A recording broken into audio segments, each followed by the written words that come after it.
लिए नाम का चयनित हुआ है, आपका गाना का सिलेक्शन किया गया है।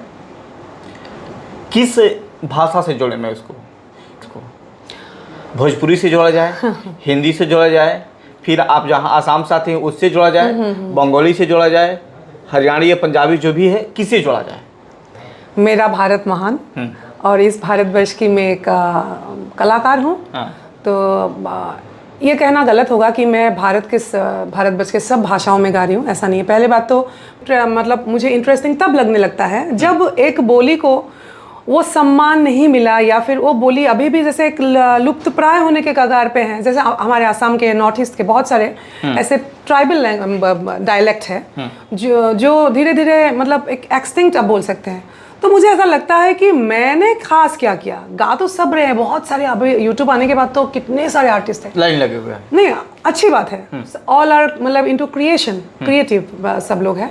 बट पॉइंट है, मैंने उस म्यूजिक को आहिला स्वरूप मान के मैंने इम्पैक्ट क्या डाला। मैं क्या इम्पैक्ट छोड़ के गई?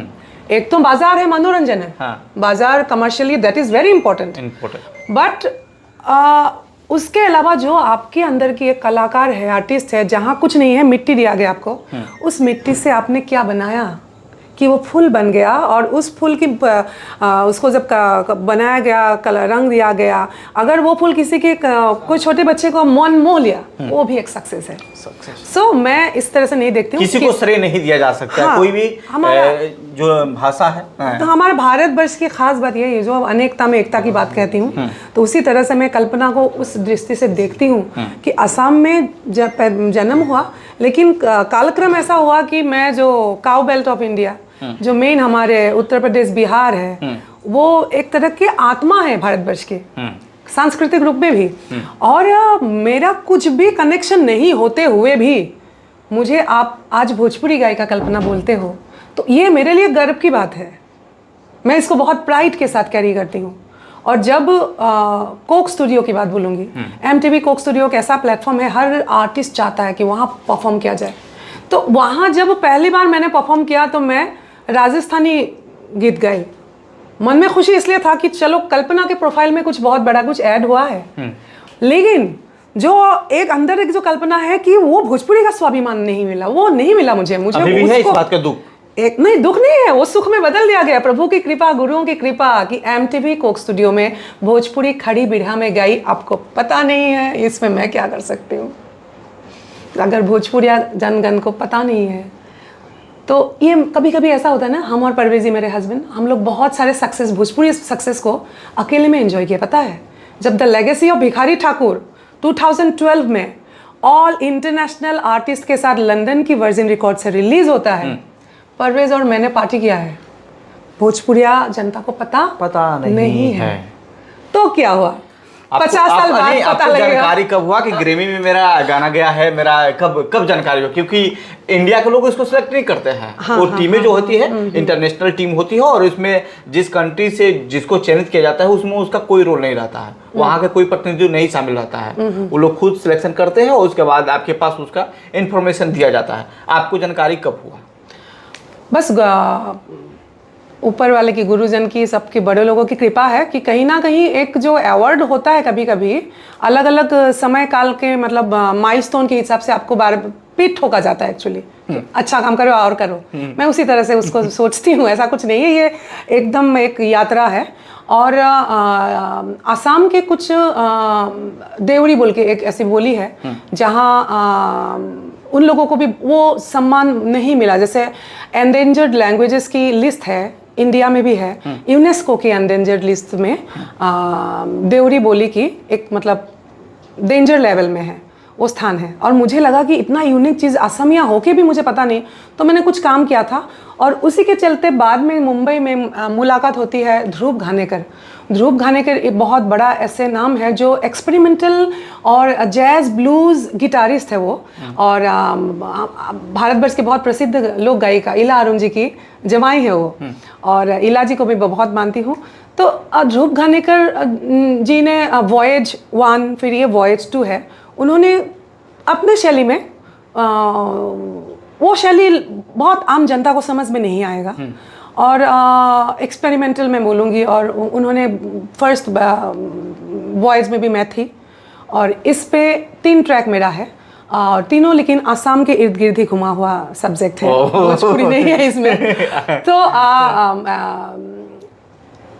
अभी ऐसा है ना, पहले की बात अलग है, अभी ऐसा है, बहुत ज़्यादा खुशी मुझे खुश नहीं करती, बहुत ज़्यादा दुख जब आता है, ऐसा नहीं बोलूँ कि दुखी नहीं करता है, लेकिन कम से कम ये इतना जानकारी अभी है कि बहुत खुशी में खुश नहीं होना है, बहुत दुख में भी बहुत दुखी नहीं होना है, तो कार्य करते जाना है। मैं पिछले दिनों से देखा जा रहा है कि आप भोजपुरी में गाना बहुत कम गा रही है। पिछले दिनों से देखा जा रहा है, जिस आपका जो रेशियो था गाने का, एक समय पीक पर था, बीच में फिर रुका, और अब बहुत ज़्यादा दूरी बना चुके। फिलहाल आपने बहुत दिन के बाद एक गाना रिलीज कर रही है देवी गीत के रूप में। ये गैप का वजह आपको ऐसा नहीं है क्या? ऐसा नहीं है। जैसे मैंने बोला कि देखिए, पिरामिड की बात करूँगी, पिरामिड जो होता है वो नीचे, मैं अगर बोलूँ कंपेयर करूँ, पिरामिड ऐसा होता है ना, वो जितना ऊपर जाएंगे उतना ही कम है।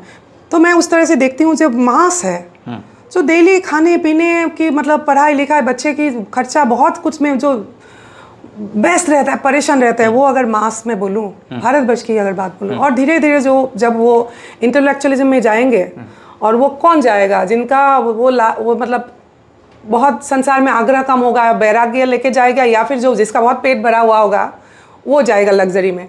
तो मैं इस तरह से देखती हूँ, संगीत में भी मेरे लिए मैं ये समझती हूँ कि बहुत कुछ मैंने पा लिया बहुत कम समय में, एक्चुअली फ्रॉम 2002 टिल 2006-7 तक वो स्टारडम, वो लोगों का मतलब मार खा के मुझे देखने यार 2-3 लाख लोगों की भीड़, बहुत इंटरनेशनल आर्टिस्ट लोग देखते हैं रियल। हाँ, और मैंने वो दुमराव की, अब अभी अगर बात करेंगे, बोकारो की मैं बात करेंगे, 2003-4 की बात कर रही हूँ, और काली माई बखोरापुर, आरा, मऊ, ये सब जगह में मैंने मतलब सैलाब देखा है। और उससे बड़ी मतलब आशीर्वाद क्या हो सकता है एक आर्टिस्ट के लिए? उस समय देख लिया, अभी देख लिया, प्यार दिया, ए गणेश के पापा, भैरव जी के दे दिया, गवन वाले जिसको आप हिट बोल रहे हैं, एक्चुअली वो बाजार है, वो कमर्शियल मार्केट है। लेकिन आज भी जब नवरात्रि का समय आता है, छठ का समय आता है, तो कल्पना आदि को लोगों ने पुराने नए गाना नहीं मिल पाता तो पुराने गानों को रिपीट करता है। ऐसा नहीं है, ऐसा नहीं है। उसके बाद क्या हुआ, मैं पूरे आपने सवाल पूछा तो मैं बोलूँगी।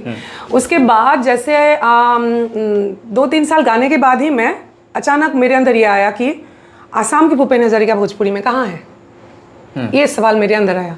मैंने बहुत गा चुका मैं बहुत गा चुकी, अब भूपेन हजारिका जी को मुझे खोजना है। मैं जो गा रही हूँ सिर्फ यही भोजपुरी है क्या? इससे उर्द कुछ और है? और भी है, क्योंकि जो एक समाज में जो मतलब भूपेन हजारिका जी ने संगीत से बहुत सवाल पैदा किए श्रोताओं के दिल में कि क्या ऐसा होना चाहिए, गीतों से वो बोलते थे। तो उसको खोज के मैं जब बहुत भटकी तो मैं जाके पहुंची भिखारी ठाकुर जी के पास। हालांकि भिखारी ठाकुर लोक कवि है, एक पढ़े लिखे बहुत इंसान नहीं थे। Bhupen Hazarika was like PhD holder है। दोनों के साहित्य शब्दावली में फर्क है, नियत में फर्क नहीं था, इंटेंशन में फर्क नहीं था। और मुझे इतना ज़्यादा प्रभावित किया भिखारी ठाकुर जी की, इतना पढ़े लिखे एक इंसान। और नवजागरण जो की एक लहर आई थी भारतवर्ष में, भक्ति आंदोलन हुआ था, तो उस समय वो बंगाल में जाके किस तरह से राजा राममोहन राय, विवेकानंद से मतलब वो प्रभावित होते हैं और अपने ही समाज को वो बदलने की नाटक से प्रयास करते हैं। नौटंकी बोले आप, जो भी आपकी भाषा में बोलेंगे, तो रामलीला और उस सब से उन्होंने बहुत सारे नाटक को रखने का, और संगीत का भी बहुत असर रहा उसमें। तो अब मुझे प्रॉब्लम ये आ रहा था, जो लोग इर्द गिर्द मेरे मुंबई में जो लोग मुझे गवा रहे थे, from music director to lyricist, Bhojpuri उनके पास था, मेरे पास नहीं था। मेरे पास तो कम था, मुझे तो वो लोग स्टूडियो में गवाते थे, मतलब जो भी बोले उच्चारण ऐसा करो वैसा करो। अब अगर ये प्रोजेक्ट मुझे करना है, अभी तो मुझे ये खाटी भोजपुरी मुझे ढूंढना पड़ेगा। मुझे भी नहीं आता आपको खाटी भोजपुरी? खाटी भोजपुरी तो आपको भी नहीं आएगा अगर मैं आपको गा के नहीं आता है। जैसे बाद में जब पता लगा कि गंगा स्नान नामक नाटक में अभी मेरा वो बहुत ड्रीम प्रोजेक्ट है, आएगा भिखारी ठाकुर जी का, उसमें शब्द है कि आवाज़ थोड़ा ख़राब है, ऐसे पे गुनगुना रही हूँ कि जिन्हीं जैसे रखी हा चरण का शरण ए मोर गंगा जी हो। आ कुछ न कैली बरत बानी पराधन हारत हे मोर गंगा जी हो। आ सब कुछ बगदल बारहन ए मोर गंगा जी हो। जैसे बगदल बारहन। तो बाद में जब अभी के राइटर्स के मैंने पूछा तो बहुत लोगों को ये लगा कि 70 इयर्स पहले के भोजपुरी शब्दावली अलग है। मैं लिटरेचर की स्टूडेंट रही तो इसलिए मुझे ये पता है कि एक समय काल की शब्द और बाद में वो समय काल में शब्दावली चेंज होगा ही। समय के हर भाषा में प्रभाव है and these are very interesting to observe actually. तो ये अध्ययन के विषय है, संगीत भी अध्ययन है। और फिर जिन्हीं आरा जला खैहन तिन्हीं पारेत कहीं घिनई हन। तो परेत मतलब मैं नहीं समझी थी पहले, फिर पता लगा कि जो तुम्हारा अर्जा हुआ खाएगा तुम्हारे परिवार वाले वही प्रेत आत्मा मतलब छुआ हो गए, मतलब घर ये हो जाएगा, तुमको घर से ही निकाल देगा, निकाल दिया जाएगा। तो जिन्हीं और आवाज खराब है में जाला खाई हन तिन्हीं पारेत कहीं घिनई हन। हंसा राजा करी है जब गवन ए मोर गंगा जी हो। और गंगा जी नहीं बोलना है, मुझे गंगा जी बोलना है। गंगा गंगा फोनेटिकली फर्क है। सो ये मुझे बाबा अभी गुजर गए, उन्हीं को मैं ट्रिब्यूट दे रही हूँ। गंगा स्नान 100 करीब 16-17 साल की उम्र में वो गुजरे हैं। रमग्या जी और हाँ, मैंने देखा है वो भी मेरे लिए हाँ गुरु समान है। भिखारी ठाकुर जी को मैंने पहली बार उनके कंठ में सुना 2006 में। 2002 से मैं गाई, सब आया लगातार, फ्रॉम आइटम सॉन्ग्स टू कमर हिलाने वाला सब कुछ गाई मैं। गणेश के पापा से लेके देवरा तुरी किल्ली सब गाई। लेकिन वो 2002, 2003, 4, 5 इन 3-4-5 साल में मैं उब चुकी थी ये सब चीजों से। मुझे हो गया, एक समय आया हो गया, अब मुझे कुछ करना है। तो अब या तो मुझे बहुत लोग बोलते हैं ये क्या कुछ खोज रही है, ये सब मार्केट में कभी नहीं चलेगा, बेवकूफ़ है जो भी। हाँ, नाम नहीं बोलूंगी उन लोगों का। नहीं, नाम इशारा लोगों ने देखा है, फोन लोग करके, हालांकि वो लोग शुभ चिंतक ही है। उनको लगा आप ये सब कहाँ जा रही हो, ये सब आप धीरे धीरे नए मार्केट से आउट हो जाओगी, ये मुझे बोला गया। लेकिन जैसे आपने बोला ना किसी का इंटरव्यू लेने गए थे और नहीं लिया, तो वो मेरे अंदर भी है। तो मुझे लगा नहीं, ये आवाज़ कहाँ से आ रहा है, कहाँ से आ रहा है, अंदर से कुछ आ रहा है। तो मुझे लगा नहीं, मुझे करना है।